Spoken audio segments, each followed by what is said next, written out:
I'd like to start today with everyone connecting with their breath. So if I can ask everyone to please stand up. I'm going to guide you through 3 breaths. So what we're going to do, we're going to breathe in through our nose, all the way down to our belly. We're going to hold and we're going to release through a soft mouth. So all at once, we're going to breathe in through the nose, hold to the belly, and release through a soft mouth. The second time we're going to breathe in all the way down, but we're going to release our face and relax our shoulders as we exhale, just breathing out. Third time we're going to breathe in through our nose all the way down to our body, and we're going to release our whole body and just relax as we exhale. You may all sit down now.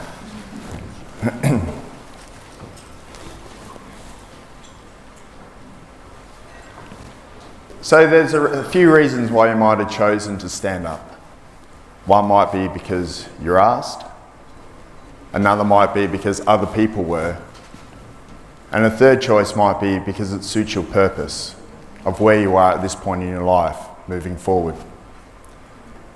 A lot of people tell me that they don't know what their purpose is, or they don't have a goal. And they ask, how did you find your purpose? How do you know what your goals are? For me, a turning point to start to find my purpose of what I do now, I found myself in a car, nodding off and on, in and out of consciousness, while music was playing, and I could hear a soft voice calling my name. The voice became louder at times, and then softer, louder, then softer. I could hear the rumbling of the car engine. And before I knew it, the door was whisked open and I was dragged out, throwing up everywhere. I was at a point where I was trying to take my life. Now, it wasn't a spur of the moment decision for me to end my life there and then. For 32 years up until that point, I'd spiraled out of control trying to deal with my childhood trauma. I'd done everything cliche. I'd travelled, relationships, money, drug addictions, alcohol addictions, sex addictions. All 3 of those combined were an interesting time.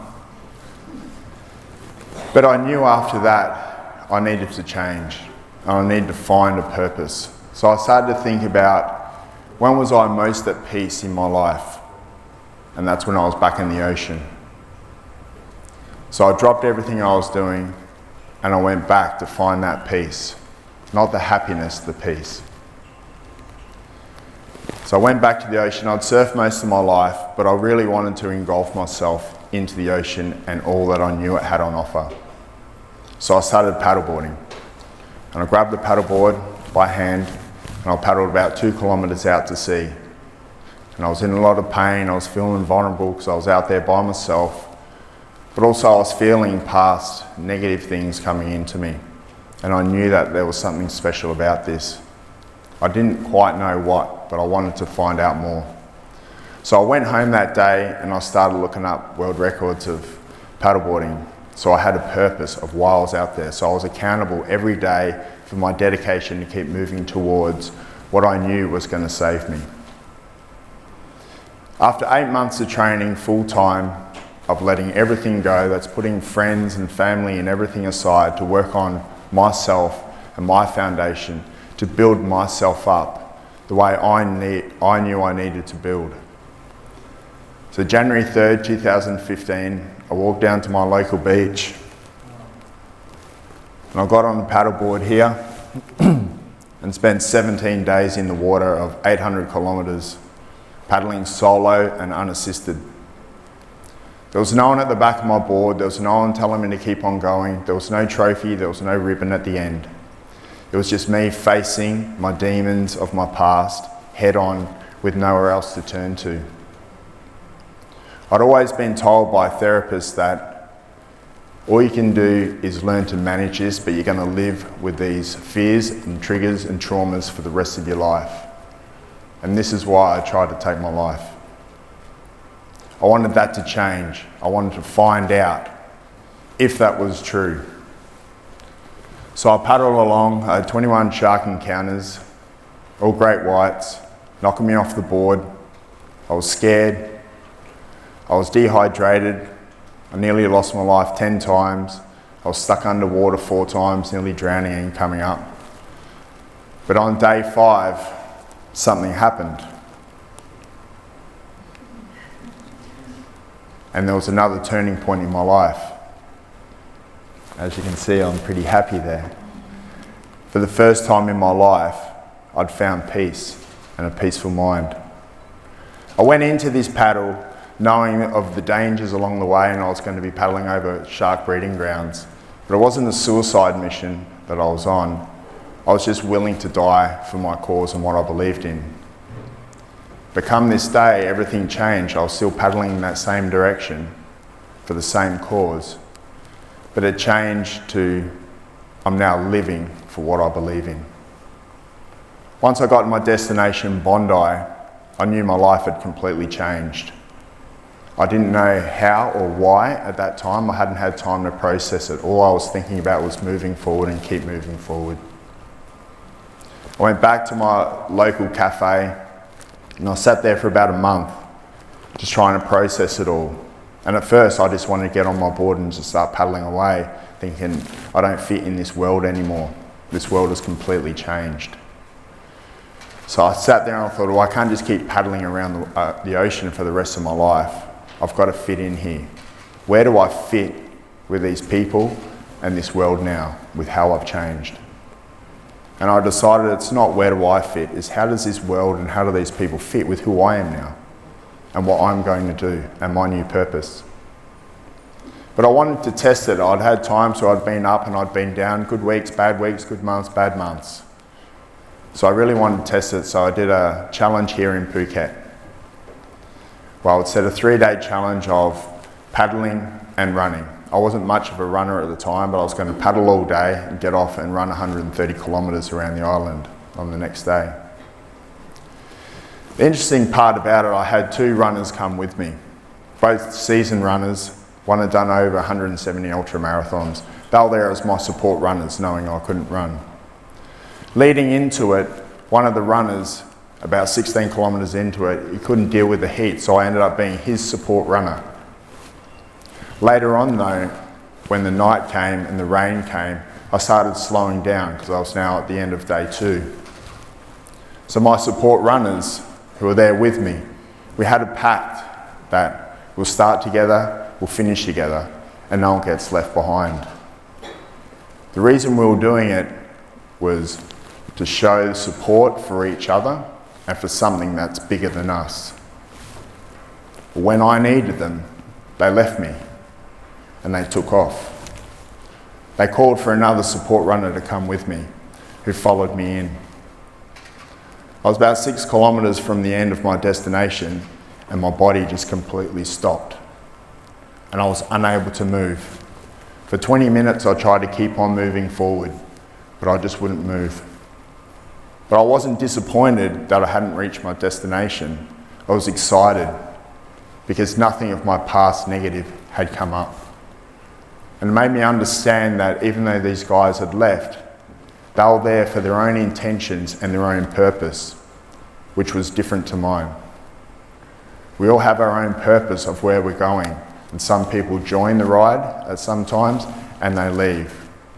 But we need to keep on moving forward. I really wanted to test what had happened to me out in the ocean because I knew there was something special now. So I set myself another challenge where I would skateboard from Chicago to Santa Monica of nearly 4,000 kilometres on Route 66. I stopped along the way and I talked to people along the way, but what I really wanted to do was find the commonalities of how I was able to overcome each obstacle along the way and be able to break that down to be able to share with other people. Another adventurer I know, Bill, he explained it well. He did this little event and his wife said, "What was the worst day?" And he said, "Every day." She said confused, "Well, what was the best day?" He said, "Every day." And that's what these events are are about, and this is why I do them. It's like life being condensed down, so one day is like a week or a month of physical, mental and emotional trauma that I'll purposely put myself through to be able to break that down in a simple form to share with other people. So other people don't have to live 32 and 34 years as I did with this trauma. Now, I don't do these events for any ego or to say how great I am. I do these events to show what is possible.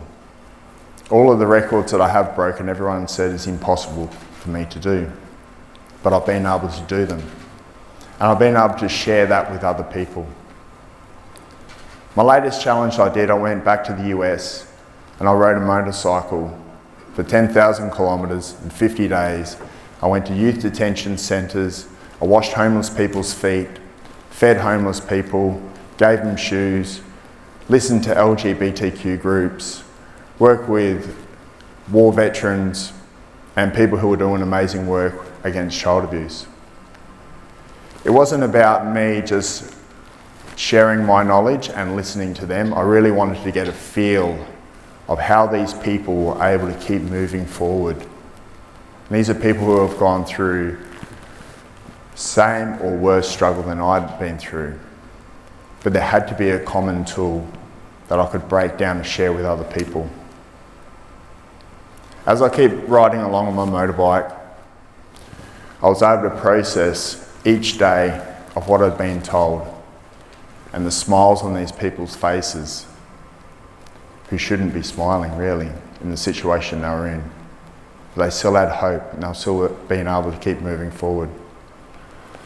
Something common that I use and all these people use is they take the words try, fail and impossible away and they replace them with do, learn and possible.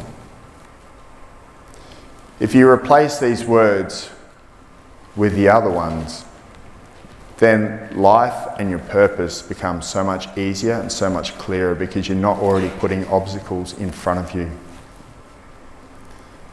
As I was crossing the Mojave Desert and everything came into me, the vastness of it, nothing left, nothing right, just these beautiful pink mountains in front of me. It came to me clear that we need to go back down to our foundation of our single existence to be able to keep moving forward. And the three pillars of connection: the connection with our breath, connection knowing that time keeps moving forward and so do we, and then connection with ourselves. We all go through trauma and adversity on a daily basis and we all stress and we've all had depression.